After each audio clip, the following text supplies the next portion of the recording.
Father, we just thank you so much for another opportunity to share. Father, this is really about reforming, revival, and reformation.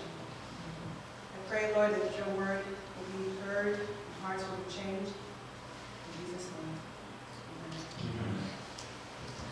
So, my promise to you today is to share with you effective ways to not just deal with anxiety and fear, but to overcome.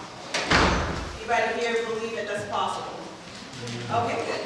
So we're in the right crowd here. I want to share with you, we're all here for different reasons. Some of us probably are dealing with these anxieties and fears ourselves, and some might know individuals that are dealing with those things. My promise to you is that you will have the tools that I believe God ordained from the very beginning to deal with this thing that's happening right now to many people. As well, you'll be able to share these information with others. That's my prayer and my promise to you as well. But it's got to be applied. We're so used to getting information. I know that. And then it's just another one until the next one comes around. Right? So I really, if reformation, revival reformation is going to take place, it's going to take application. It's going to take application. So I made my promise to you, and hopefully that's your promise, that you take the information and actually learn from it yourself. I will share this quote in every one of my presentations. And this is what it's about. It says that great wisdom is needed in dealing with diseases caused through the mind. Great wisdom. Understanding minds and human nature aids in the work of salvation. And also, in order to lead souls to Jesus, there must be knowledge of what? Human nature and what? Study of human mind. So we're going to try to combine the two here, which is phenomenal because this is what we're told. If we have that knowledge of human nature, the study of human mind, we can actually lead people to Christ. And ultimately, work of salvation is also the work of healing. So keep those things in mind as well. What was the place it was obtained from? This is found in the first book of Mind, Character, and Personality, page 8. And I don't mind the questions too. If you have any questions, just bring them. I don't mind them at all. So nature study. I love nature. I love animals in particularly. And more specifically, I love nature, wild animals. Right there in your place of habitat. One thing about wildlife, they live in a state constant of high alert, almost high stress, right? Because they have to have that to get away from their prey, to make sure that they survive. And then what's unique about them too is once that threat is over, they go right back to living the way that they once were. No problem. And then, what science is showing us though, there's something called chronic captivity stress in wild animals. And this happens when we take them out of where they're supposed to be and bring them in touch with humans. Right? Captive in a cell somewhere or even in the zoo, they actually develop this stress, which actually is what's called anxiety in animals, where you can see the result of it in their physiological aspect, where their hormonal reaction, they're trying to survive in that state happens, and ultimately you can rate it based on their heart rate, you can measure it based on their heart rate, their muscle tone, their weight loss, even their immune system is compromised, even reproductive system is also compromised as a result of it. Sometimes I wonder if we weren't created to live in this world of sin. Right? So when we're taken out of that nature state that we were once created, it can create almost that sense of stress for us. Why? Because we're, taken into problems and taken in various situations, but we weren't left to deal and figured out how to do it by ourselves, which is the wonderful thing that we know from the Word of God. I wanted today to make sure that we understand 3 terminology that's constantly being used is the word stress and anxiety, and also we talk about fear as well.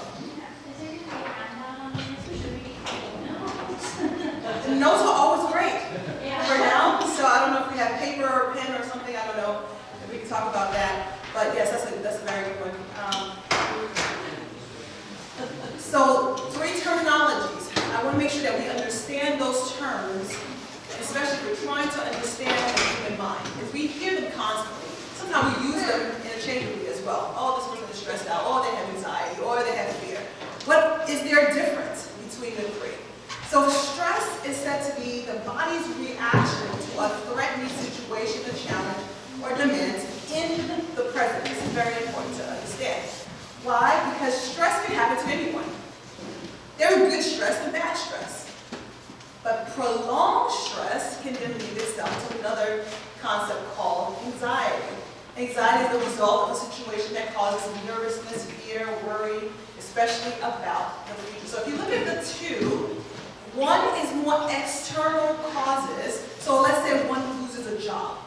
Right? So at present, this is a situation, and they start thinking about what am I going to do right now. So the situation at hand requires a certain amount of changes. Maybe their spending might need to change. So that can create a level of stress in an individual, which can lead them to make some changes or not. That is what stress can be. But again, it's presently focused. The body does react to stress, and it can be measured. It's measurable. Okay?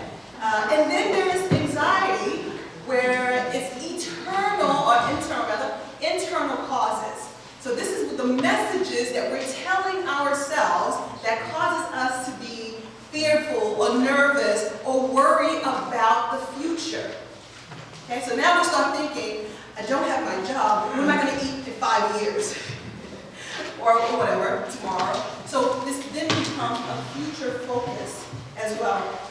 There aren't enough tests to measure anxiety per se. It's more of rating scales, but it goes back to measuring the stress level of the individual. So we can measure their heart rate, we can measure various things in their bodies to show that there's a stress level that perhaps is leading them to have that anxiety.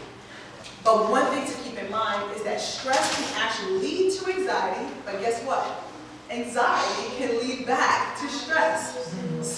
So it can kind of go both ways at times, but understanding the difference is very essential.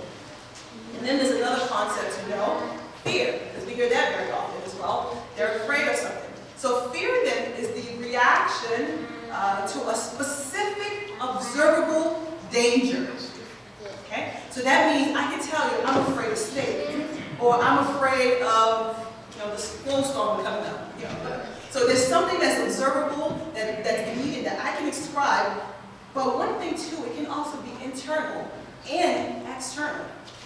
So a person can have a fear of, I don't know, COVID coming to their home.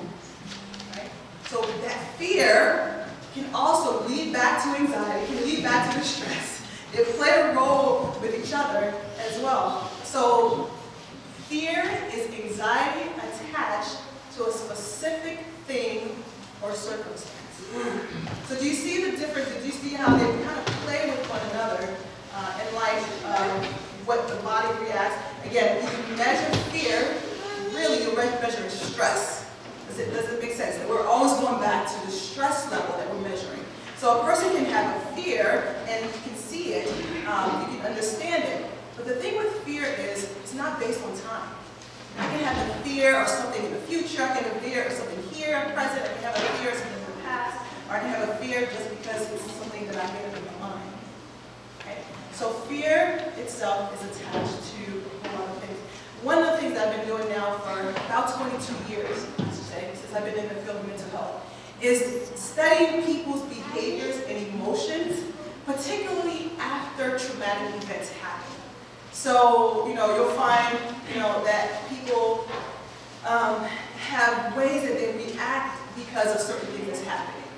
Mainly the reason why I've been studying that is to see how to help people overcome the thoughts and the habits and the actions that typically follow. So if you do observation, you can see what's happening. So, the news typically are full of stories of people's reactions after fear.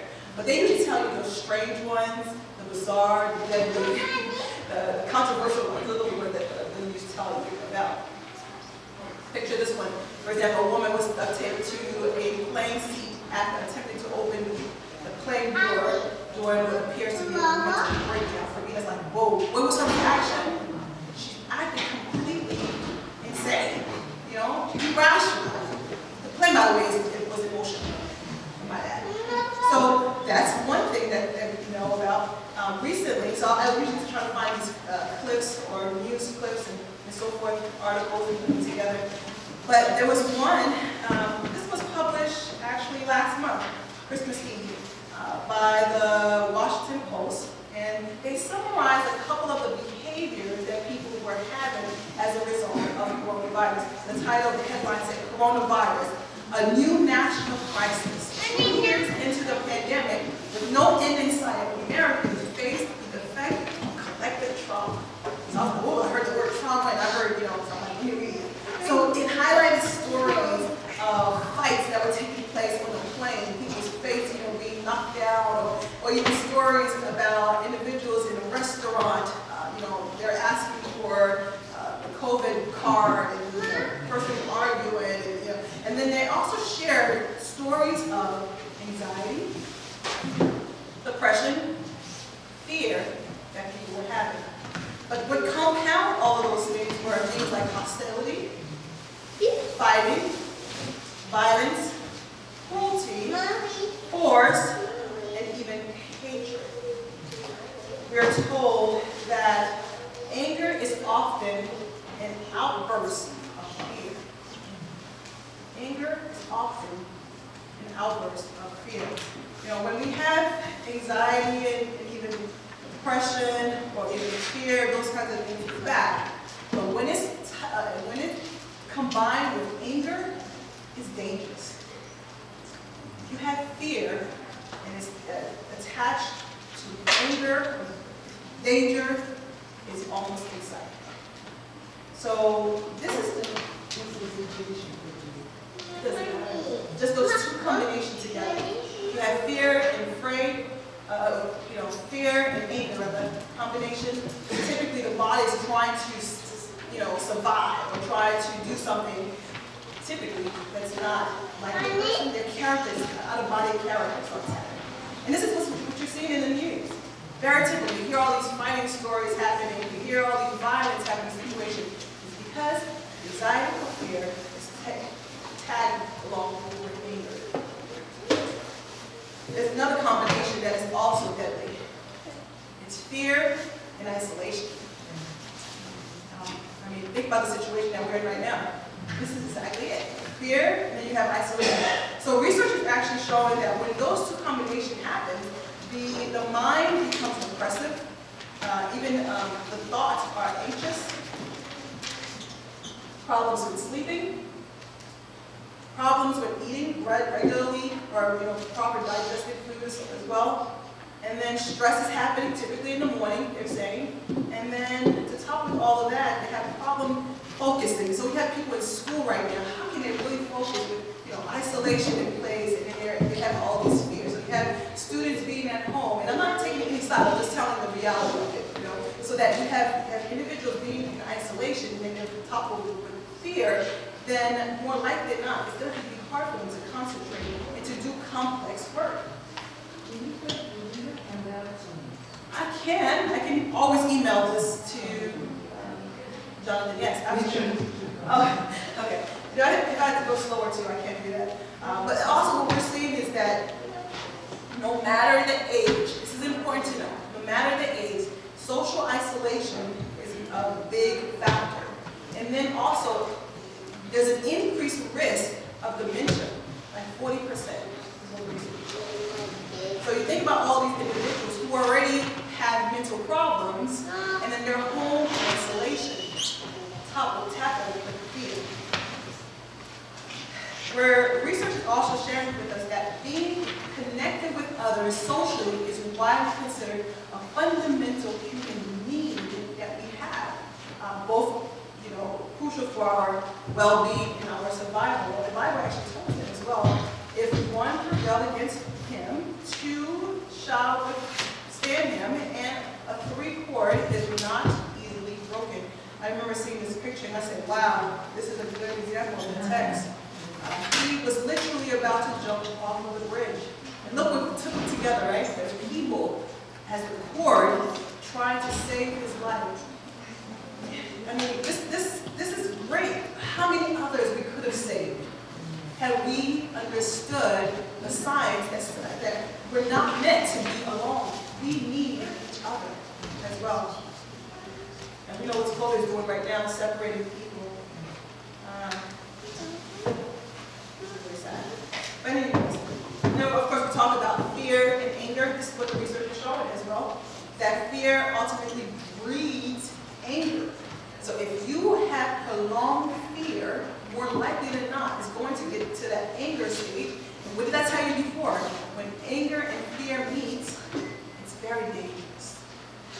It's very dangerous in the way that we try to think. Why? Because now we're in that mode of self-defense. Self-defense will lead you to do anything. And that's a dangerous spot to be in.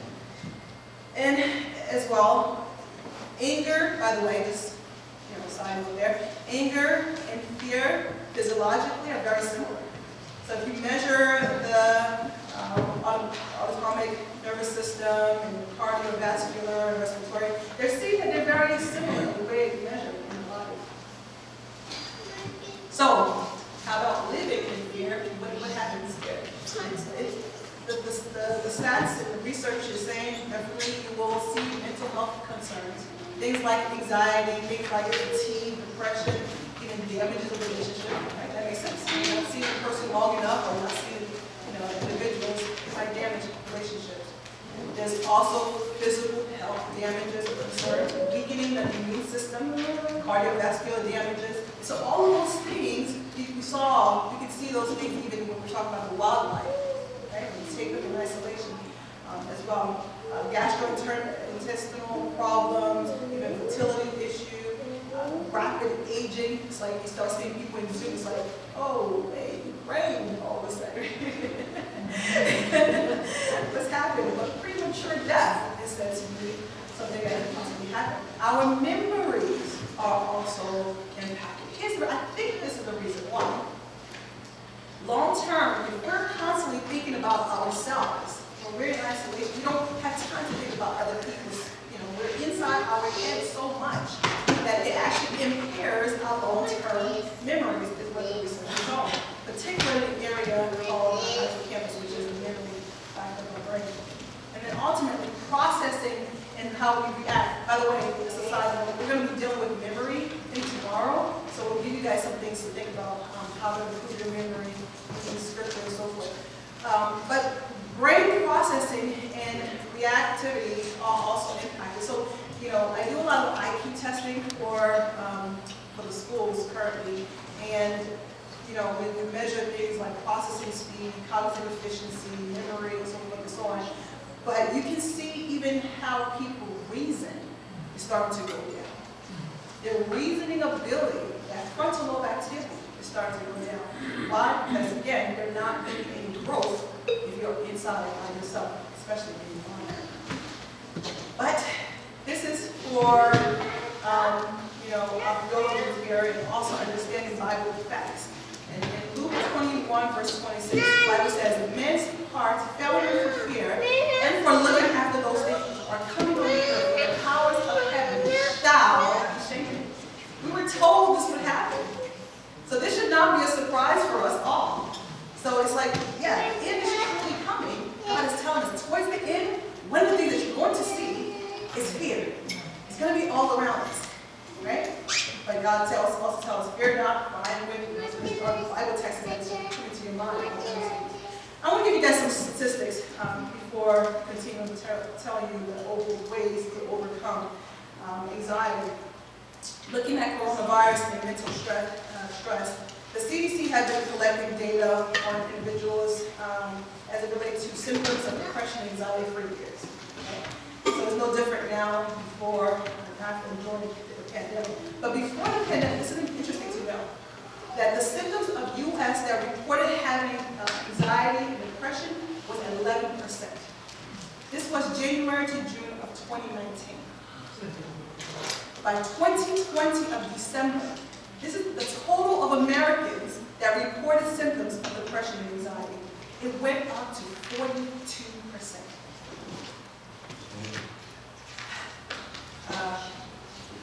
This is sad. And you know, we're in new territories. We're now constantly being faced with media experiences in our lives, and where it either causes you don't have these Bible texts memorized, to fear. And we're told, just on the basis of what research is showing, and also the Bible, that as fear and torment goes up, guess what goes down? Love, sound mind, and trust. So here's some text just to show you exactly what the Bible is saying. For God has not given us a spirit of fear, but of love, the power of love and a sound mind. So you can see the opposite of fear is actually love, sound mind, and power as well. But let all those that put their trust in thee rejoice. Let them also that love thy name be joyful in thee. Beautiful promises that we should be memorizing. Other one that says, there is no fear in love, but perfect love casts out fear. Because what does fear do? It torments. Fear torments. He that feareth is not made perfect in love. A little bit more about the statistics, and I think this is important to know. Remember I told you it was at 11% before the pandemic. All the demographics that they studied, that number have gone up. Even the elderly, which is the lowest number of individuals indicating that they have symptoms of anxiety and depression, is now at 32%. But the three highest are young adults, ages 19 to 29. You have mothers, and you have women. 61%, 58%, 55%. Now, granted, all of them are high. Okay, all of them are absolutely high. But this is alarming for us to know this as well. If in our clinic right now, we're seeing a lot more individuals coming for anxiety situations that's within that range. Mothers typically, women, and young adults. So looking at the young adult population particularly, look at the women, 69%. And then the men, 54%. Still, again, concerning for us. Something for us to keep in mind. When they were asked, do you think that the worst is yet to come, or the worst is behind us? 60% is saying, oh no, they don't believe the worst is over yet. And this is where we fall in line in terms of knowing prophecy and understanding how to share, because this is the mindset that people have. So we can properly explain to them what prophecy is about, or what is to come. They can now have assurance that, okay, at least now I know. I mean, they're correct. The worst is not here yet. But is there hope? There is hope. And so we need to start sharing that hope with them. So how did this study come about, and how did I dive into this modality, I should say? If you look in psychology, there are so many modalities. Any given time, somebody will tell you something new and exciting, and do this and do that, and it's going to help your mental health. I remember going through the programs that I attended, and I didn't learn this stuff. It was the Bible telling me, or God really impressed it upon my heart, to read certain books, to read certain things that started changing my views, and even the way that I deliver services to people. One of the things that I was seeing as well is, why is it that I was seeing individuals for years in counseling if it works? Shouldn't there be a solution that's final? And I'll share with you in more details later about what we do. But if you read in books like Counsels, COL, Christ Object Lesson, thank you. Christ Object Lesson, My Character and Personality, Ministry of Healing, those are really wonderful books we're really going into that mind, mental health track. But it says that if the thoughts are wrong, the feelings will be wrong. And the thoughts and the feelings combined make up what? I don't know if you guys can see that. It makes up the moral character, that's correct. And then it says also in Christ's object lesson, actions repeated form habits, habits form character, and by the character our destiny for this time for eternity is decided. So all of those things, you can see that there's actually a battle for your mind, but it's more for your character.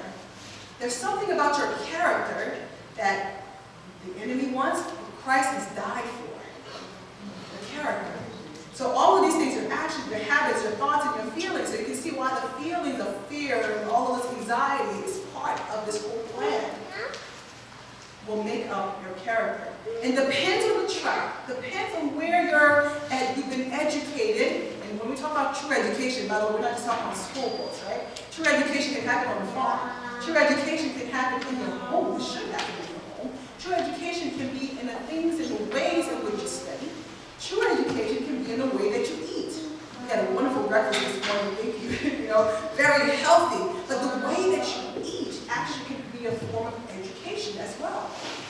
So we're told, again, remember, my mind is trying to understand the depression and anxiety, and there's a whole lot of other different mental health situations I don't have to go into. But one of the things I wanted to know about is schizophrenia, or all these kinds of mental health issues that we are told about, in the Bible. Can we study it? Can we understand it? And, the Spirit of God brought me to these two quotes. It says, what breaks down the life forces? This is found in the second volume of Mind, Character, and Personality. It says, grief, anxiety, discontent, remorse, guilt, distrust, all tend to break down the life forces and invite decay and death. I said, okay. And then it continues. It says, courage, hope, faith, sympathy, love promotes health and prolongs life. So I want more about depression, so I'm looking and searching. It says again in Ministry of Healing, page 441, listen to this word very carefully, many of the diseases from which men suffer are the result of what? Mental depression. Okay? And then it goes back and says that grief, anxiety, discontent, remorse, guilt, distrust, all these things bring down the forces. So if you really want to know the main category of every mental health concerns, it's called the depressed mind. The depression is the overarching thing that breaks down into even the stress, the discontent, the grief, the remorse, the guilt, and the anxiety, if you will. So a depressed mind can lead itself down even to breaking, diminishing our life forces, and can invite decay. And how the decay looks like in one's mind, it can be different. It can look like, a person going and saying, opening the door of a moving plane, and we're trying to give it categories and classify it. But ultimately, it's a depressed mind. The depressed mind can lead itself to decay, and if we don't address it, then it can lead to what we see now, a lot of suicidal thoughts and so forth. Truly, we do have information that prophets will share with us that if we take heed, we will understand so much and how to apply these things in our lives. So it's good to compare, of course, Bible and research together so you can kind of get the whole picture as well. If you look at the dictionary, according to the American Psychological Association, mental illnesses are health conditions that involve changes in emotions, thinking, and behavior, or the combination of these things. And of course, it leads to distress and problems with family, or work, or social life in particular. But if you wanted to summarize what mental illness is, you can just say this, that mental illnesses are health conditions that involve changes in what? In character. Isn't that interesting? Because we just define what character is. It is our emotions and our thoughts and the behaviors that we have, correct? So mental illnesses is a change in one's character. At least it can lead to even negative impact upon the way that God wants us to have characters in Him.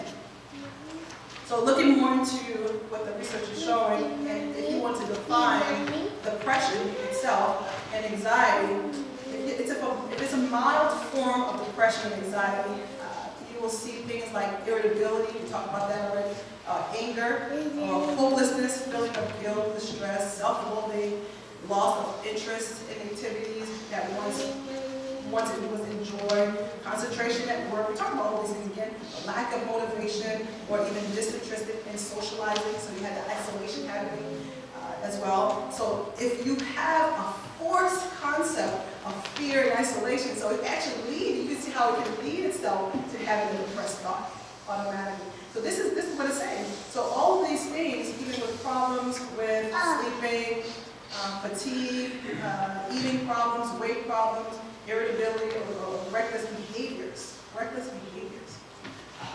will lead itself to be said to have a mild form of depression and anxiety.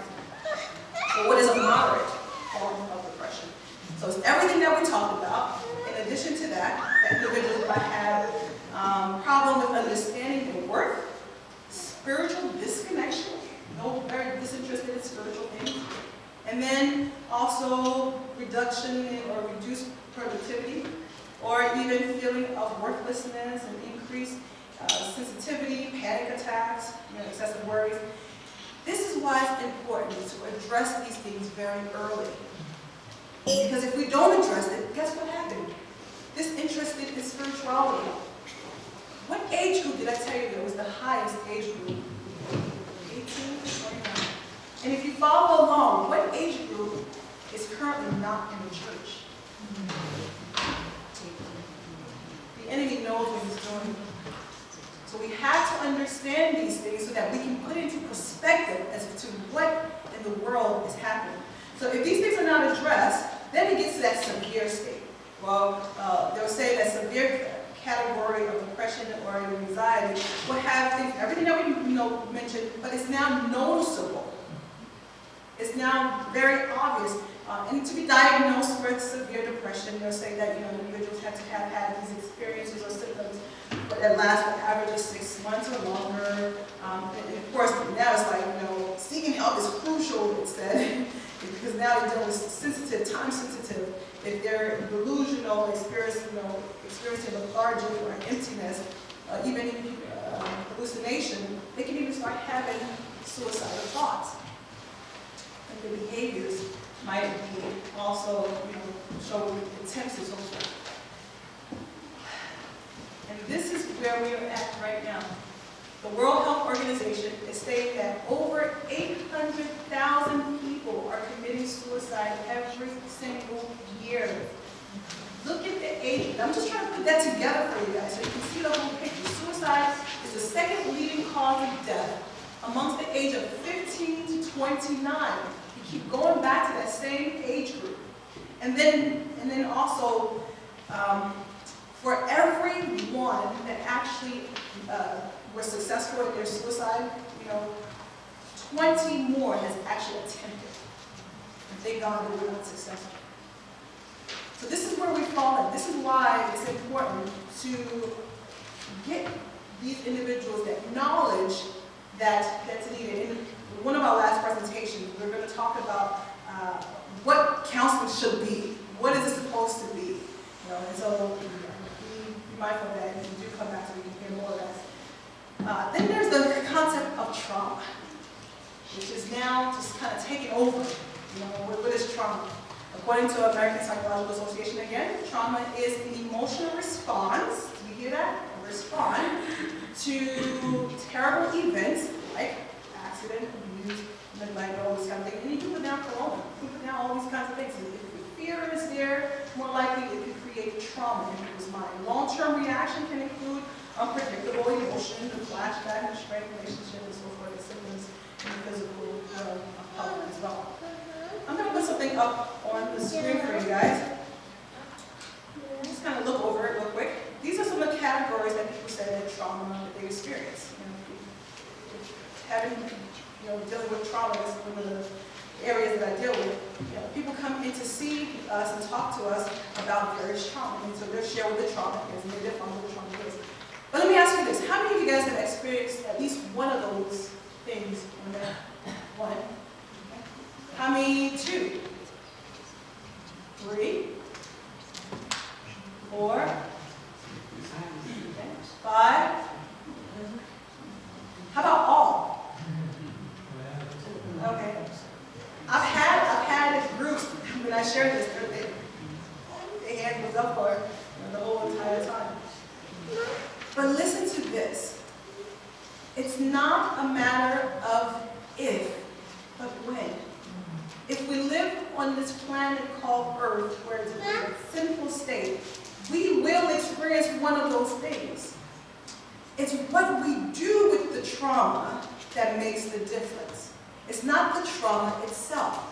And if we can get that message across alone, it's beneficial. If you hear nothing, if you hear absolutely nothing else that I said throughout the whole week, remember that.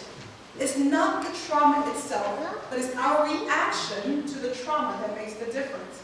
Here's the reason why. And this is how it kind of leads itself to that, right? So when a person experiences the trauma, or whatever it be, the thoughts, remember we talked about character, right? The thoughts, the words, the action, the habits, if they are negative towards that trauma, then it leads itself to the depressive thoughts and the anxiety, whether it be mild or so forth and so on. But what happened is, if we allow, listen to me very carefully, if we allow those thoughts to be negative, then we invite a certain spirit in. Through these spirits, then it brings about, negative thoughts, or rather depression. It brings about the anxiety. So we're talking about competition. We're talking about striving. We're talking about greed. We're talking about, passion and unkindness, right? We're angry now. Where jealousy, hatred comes in our heart. So the spirit comes in, and then the depression and anxiety comes in. Do you see how spirituality and mental health and physical health ties in all together? We cannot separate those three. We can't. We absolutely can't. So if you see someone that's, counseling you, and they're not bringing spiritual thoughts, they're not bringing physical ideas of how to be well, then more likely you're just having what's called talk therapy. And it can go on forever and ever and ever. So what happens in the body when we have, jealousy and rage and fear, those kinds of things? We then have this protective measure in our mind. I got to defend myself all the time. And then it actually damages the connection between our body and our mind, and it invites diseases in our bodies. That incoherence between the body and the mind. The body is designed to heal. It wants to heal. But the mind is not trying to let go of certain things or don't know how to.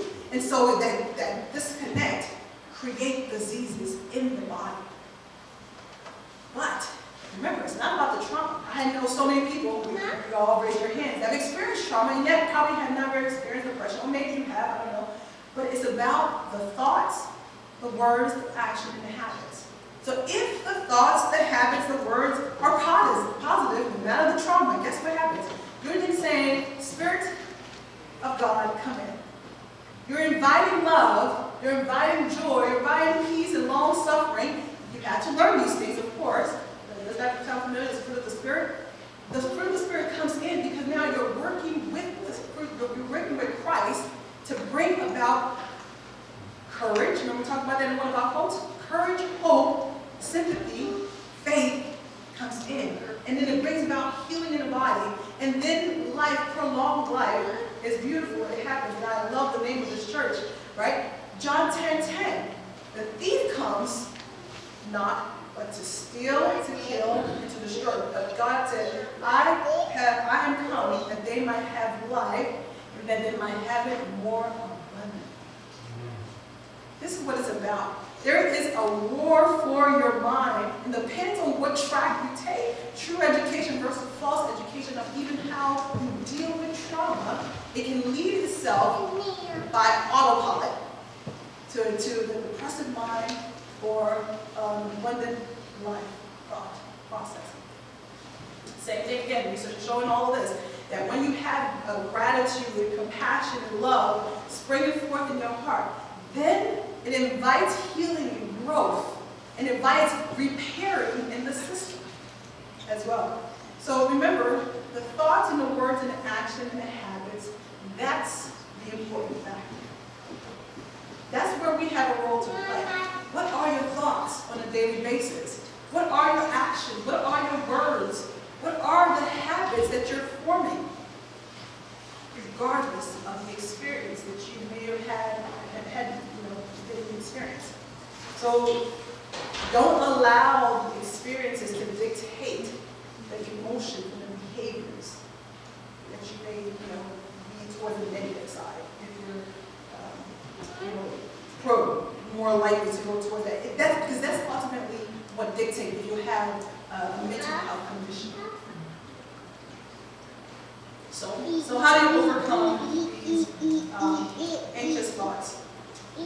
One, and I call it the cycle of overcoming anxiety. The first one is prayer. You can't get away from it. There's a lot of research right now talking about meditation and so on and so on, and it's out there.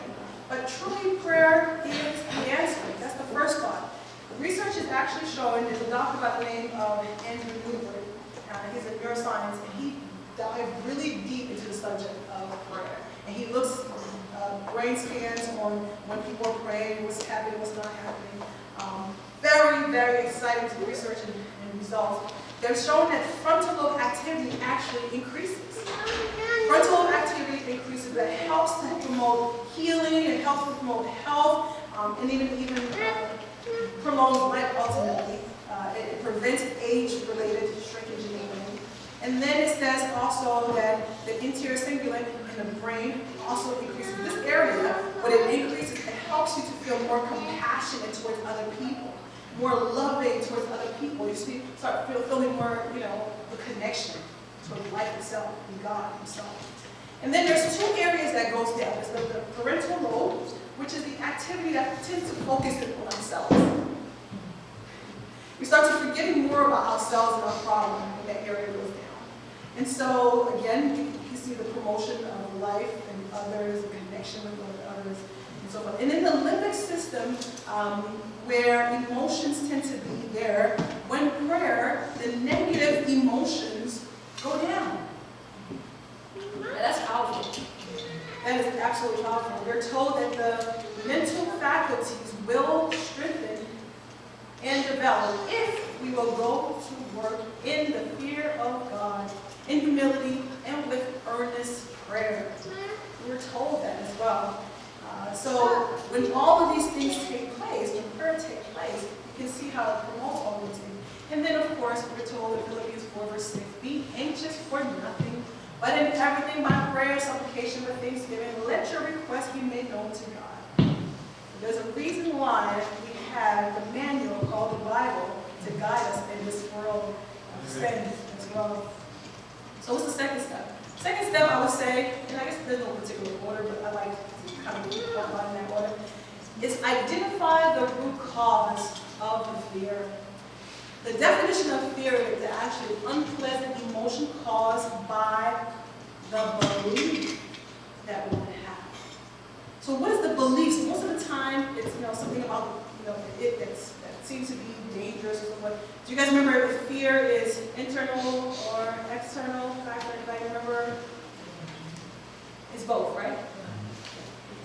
So examine those things and then get to the root of it. Oftentimes, especially when it comes to trauma, people are living with a lot of shame and guilt. So we address the shame, address the guilt as well. And then what I use is something called contemplative therapy. But challenge the belief system and then replace it with the Word of God. Replace it with a positive idea of what God says that you are. I remember reading this, and it was so profound to me that I wanted to share it. It says that God does not say to us, don't fear, there is no danger in the path. That's not what it says. He knows there are trials and dangers, and he deals with us plainly. He does not propose to take his people out of the world, sin and evil rather, but he points them to a never-failing refuge. His prayer for his disciples was, I pray not that thou shouldest take them out of the world, but that thou shouldest keep them from the evil in the world, right? He said, yet ye shall have tribulation. Just as long as you're here, you will have tribulation. But be of good cheer. I have overcome the world. These are great promises that we can have in our heart. It's not that you're not going to have any trauma. It's that he has overcome them, so therefore he's going to give you the tools as well to overcome them. So we're all called to be overcomers. All of us are called to be overcomers. So the next one is study. Study what? What are you studying? Take a break. If you're dealing with fear, anxiety, or stress, take a break from social media. Matter of fact, don't even go on social media. It will confuse your mind. It does confuse your mind. So what are you to study? Study credible information. Study the Word of God. Study science. Study things that's going to uplift you and make you understand. And then observe. Observation is so key. I love to study people. I just like to look at people and see what they do. Observe. After you study, see if these things are so. Is it truly so that, I don't know, every whatever, you know, you start believing certain things that's so false because of what something is showing you. So be mindful, observe is the next thing. And then take time to reflect. Reflection is so key. And of course, with all those things, we pray for God's guidance to show you the truth. We're told, train and discipline the mind. You know, I'm not making these things up. This is a wonderful thing, right? We have a wonderful quote that says, train and discipline the mind by what? By study. By what? Observation. And by what? By reflection. Sometimes we do a lot of studying. Sometimes we do too much of reflecting. Sometimes we do too much studying. I mean, it's like, you know, it says all three. Take time to discipline the mind by study, by observation, and by reflection. We're told we're to study nature, observe nature, see what the animals do, see what the plants do, see how they grow, see, you know, all of those things. Because there's power there. You cannot meet the mind of God unless you put to use every power. I love that word power. That's probably one of my favorite words, by the way, power. I love power. So the next one, make connection. And we're going to dive a lot into this week as well. I believe Brother Samuel will be talking to you guys a lot about the health part of it too. But take care of your mind and body and spirit. Health laws are very essential when it comes to mental health. Deep breath, exercise, eating right, getting plenty of sleep, avoiding alcohol, tobacco, or substances, enjoy nature, connect with people, and connect with the faith-based community. These are all beneficial to our health. We're told that isolation is not good. So we got to get to the point where we're making connection. And then by so doing, you know, getting into the volunteer work, you're actually helping yourself whenever you volunteer and help others. So it is the duty of every person for his own sake, for the sake of humanity, to inform himself in regards to the laws of health and conscientiously to obey them. It is the duty. We have a duty. They should study the influence of the mind upon the body and the body upon the mind and the laws that govern them. We're told that constantly. There's no way around it. Promises is the next one. Develop your understanding and belief. This is how you do it. By actually taking the things that you learn and start memorizing things. Bible scriptures is powerful. You know, when you need them, it comes to your mind. The Bible said that he's going to bring it to remembrance the things that you study. If you didn't put it in there, it's not going to come out. So, you know, promises, put those things in. And then study things on peace, on health. You know, memorize things if you're dealing with anxiety. Study texts and Bibles on health, anxiety, and so forth. And develop, these things actually help you develop your trust in God. If anybody here is suffering with depression or anxiety, this to me is the most powerful way and service in which you can engage your trust in God. I think every time you have an anxious thought, it's meant to help you to remember to check your trust gauge. Check your trust gauge. Really quick. What am I trusting? Am I trusting people? Am I trusting myself? Am I trusting whatever it is? My own thoughts? What are you trusting? And then, there's tons of Bible texts that I can give you, like Psalms, you might want to write this down, it's not part of the script here, but Psalms 118, verse 8, it is better to take refuge in the Lord than to trust in Him. 118, verse 8. In Isaiah 26, verse 3, you keep him in perfect peace whose mind is stayed on you because he trusted in you. Or Psalms 9, verse 10, and those who know your name put their trust in you and for you, O Lord, and not forsaking those who seek you. And how about Proverbs 3, verses 5 and 6, trust in the Lord with all your heart and do not be understanding that one. How about Psalms 13, verse 5, but I have trusted in your steadfast love, my heart shall rejoice in your salvation. Some of my favorite ones. And then there's Psalms 37, verse 5. Commit your ways to the Lord and trust Him, and He will act. There's so many more, so many. But this is just a way to trust your, check your trust gauge. If you're dealing with it. Remember almost done. Another thing is decide. People have a hard time making decisions. Have you noticed that? That's actually part of the anxiety and fear that you have. They're afraid to make a decision because they make it wrong. We're told in research that indecisive people, when compared to those who are more likely to make a decision, they tend to have a higher degree of anxiety, depression, and procrastination. So start working on that.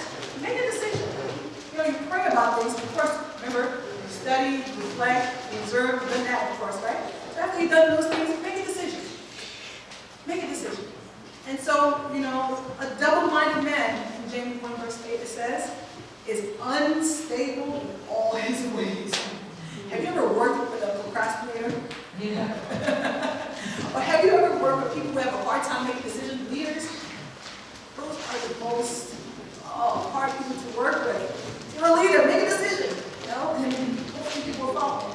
But if they took time to study and reflect and observe, it would make it easy for them to make a decision. But indecisive individuals, it's actually not good for their health. And all throughout, remember this, that gratitude and praise go a long way. All throughout the pain of anxiety and stress, and you are supposed to be grateful. Rejoice always. Praise God always. Sorry?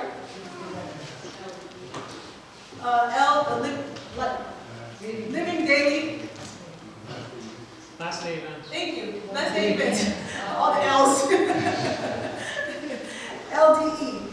Yes. Maybe I should start writing down the words too.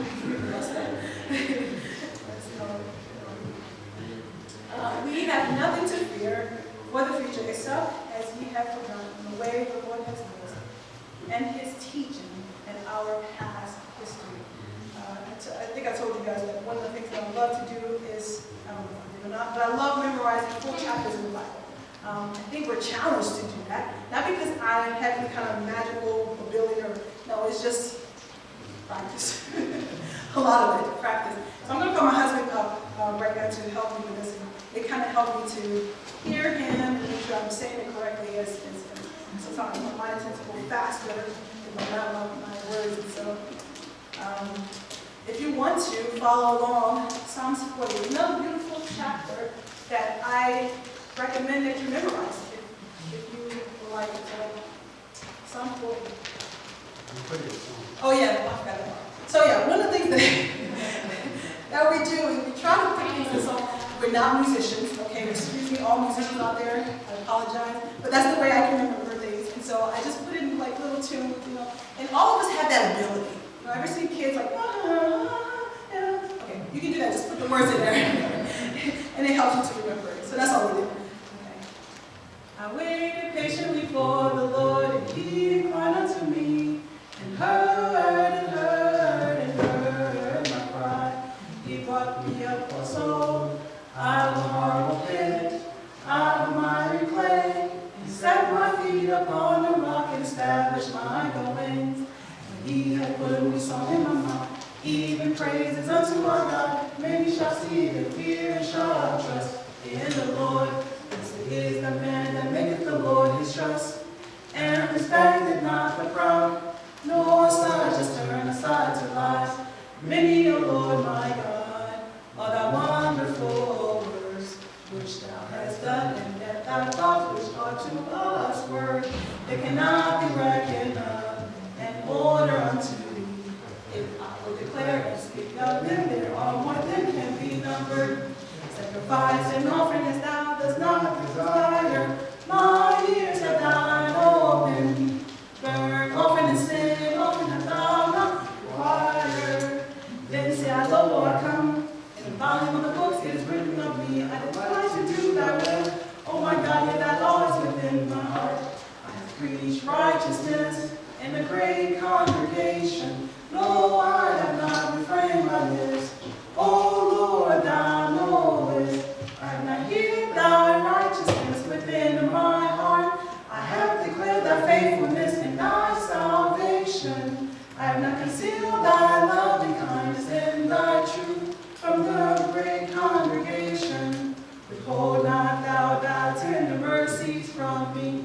O Lord, let thy tenderness and thy truth continually preserve me. For innumerable evils have compassed me around. Mine iniquities have taken hold upon me, so that I'm not able to look up. There are more than the hairs of my head. Therefore my heart faileth me. Be pleased, O Lord, to deliver me, O Lord. Make haste to help me. Let them be afraid, let them be ashamed and confounded. Together let's beget my soul to destroy. Let them be driven backwards and put to shame that wisheth me evil. Let them be desolate for reward of the shame that says unto me, Ah, let all those that seek thee rejoice and be glad in thee. Let such as love the salvation say continually, the Lord be magnified. But I am poor and needy, yet the Lord looked upon me. Thou my help and my deliverer, make no tarrying, oh my God. Psalm 40. So, as I conclude, if I can find where there's a lot of people who have fears, particularly for their children. When I saw this, remember I told you observation is so key. See this little monkey trying to get at this mom. Dear, you know, what I want to tell the moms is don't give up praying for your children. Not that you are. But at the same time, too, there's an important factor that's going to come. Church unity is essential. We need a body that's going to work together to save as many souls as possible. God wants us to trust Him and then focus on the prize, whether it be this community, whether it be the people that are in need of something. If you know someone that needs assistance, look at these lines. Keep your eyes on the prize, and then together, go after. Go after that which the Lord had placed upon your heart to save. Mental health is really about the salvation of souls. It's about the salvation of a community of people that are in need of help because of perhaps trauma, because of perhaps our neglect, because of perhaps our failure to assist sooner. Look what happens at the end. Praise God. The unity is possible, and healing and restoration is possible. Yes, there might be some blood and those kinds of things, but the enemy will ultimately leave us. Praise God.